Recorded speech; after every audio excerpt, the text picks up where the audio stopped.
Satu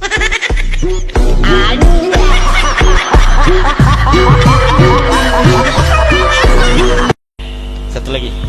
Mungkin permohonan nih, karena ini kan tesis karya ilmiah, mungkin banyak terjadi perbedaan pendapat. Nah, kemudian ini menyangkut keyakinan juga bahwa Ba'alwi itu tidak sampai ke Rasul nasabnya.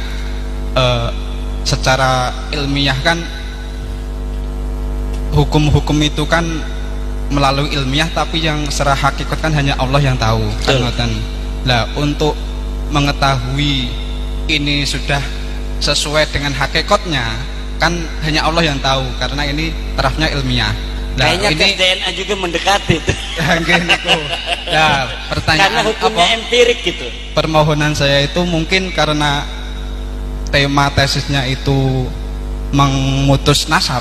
Mungkin kami minta pertanggungjawaban bagaimana nanti kalau secara hakikatnya itu memang benar nasabnya sampai ke Rasul. Terus saya tanya kembali, kalau misalnya yang mengakui sekarang nasabnya Ba'alwi itu sebagai turunan Nabi, kalau hakikatnya dia bukan, apa itu pertanggungjawabannya?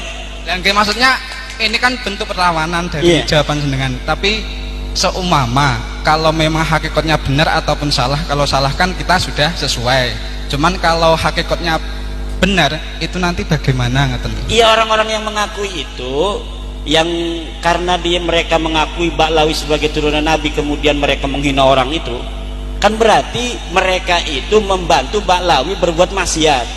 Buatan. Iya, ini apa hukum balik bebaliknya?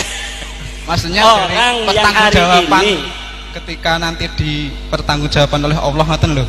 Iya, pertanggungjawaban Allah kepada Allah. Orang yang sekarang mengakui Ba'alwi yang sudah terbukti secara ilmiah, secara DNA, secara pustaka, secara sejarah, sudah putus, mustahil menurut DNA dia keturunan Nabi, sekarang masih mengakui. Apa pertanggungjawab mereka nanti kalau di hadapan Allah mereka disebut memasukkan keturunan Nabi yang bukan turunan Nabi sebagai keturunan Nabi?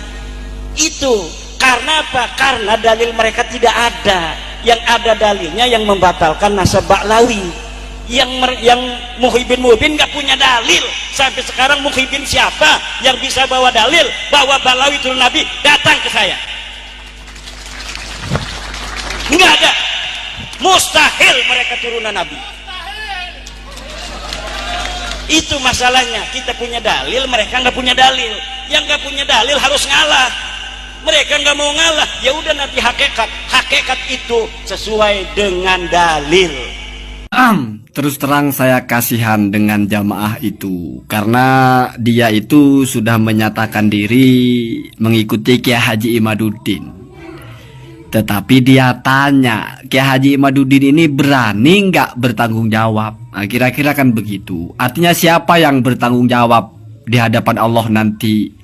Kalau ternyata kebenaran versi Kiai Haji Imaduddin ini tidak sesuai dengan hakikatul amrihnya.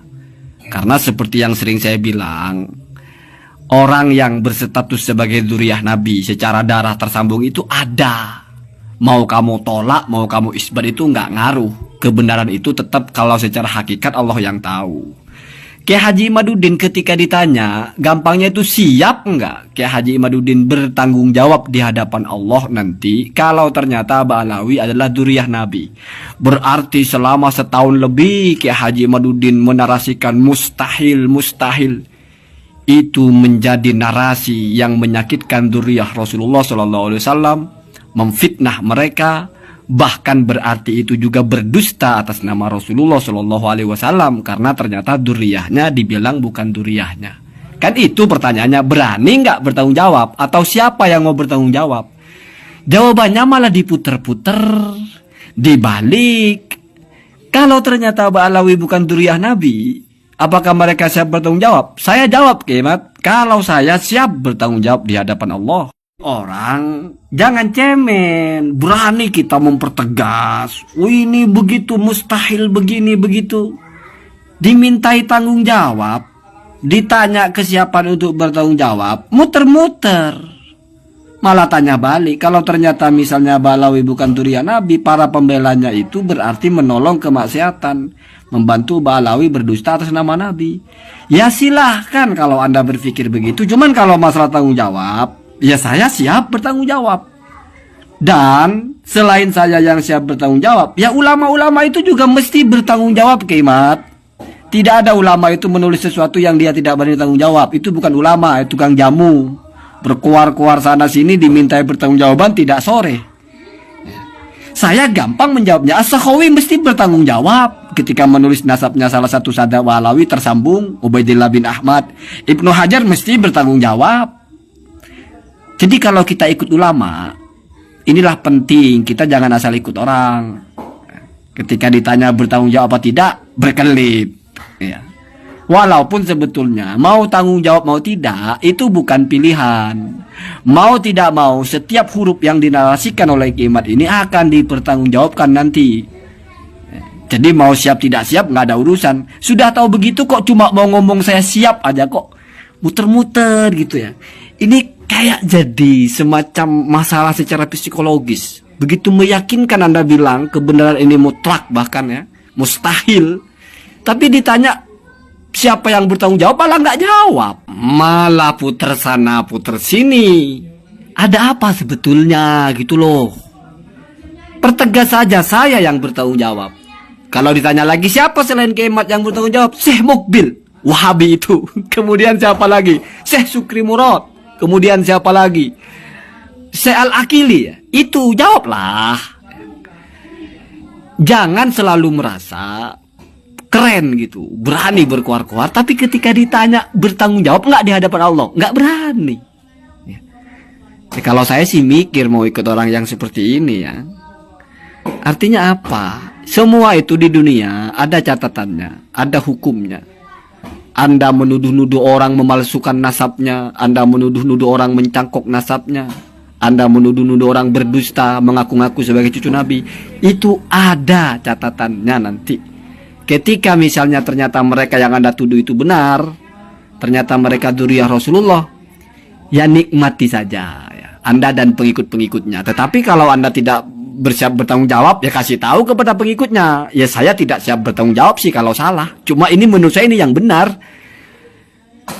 Berarti mujtahid magang berarti yang belum siap gitu dengan bertanggung jawab, tapi sudah berani berijtihad menentang ulama-ulama yang lain, tapi tidak berani bertanggung jawab. Lah lelucon itu ya. Lelucon luar biasa itu ya. Kalau misalnya bilang, ya kalau misalnya saya salah, ya saya minta maaf, tapi saya yakin ini benar. Masih mending, ini enggak, mustahil. Artinya wajib Kimat ini benar ya, bahwa Balawi itu bukan dzurriyyah Nabi. Karena kalau Balawi dzurriyyah Nabi mustahil katanya. Entah mustahil secara apa itu ya. Kalau mustahil secara akli jelas goblok kalau berkata begitu. Kalau mustahil menurut Kimat mungkin. Kenapa? Karena Kimat kan memang standarnya standar sendiri. Apa-apa yang mustahil menurut dia, ya menurut dia saja ya. Cuma lain kali kalau ketemu dengan jamaah begitu, mbok yo lebih berani. Mau berdebat kok gaya dialognya begitu. Tidak mengerti apa sih yang ditanyakan orang ini. Muter ke sana ke sini. Saya jadi inget. Yang lain juga begitu kayaknya ya. Makanya nggak jadi-jadi debatnya. Kalau ada yang punya dalil datang ke saya. Dalil apa yang Anda maksud? Dalil yang sesuai dengan pikiran Anda gitu. Terus yang mengatakan itu dalil siapa? Dia buat teori sendiri, tidak ada landasannya, terus tuduh orang tidak punya dalil. Ya gimana kalau begitu?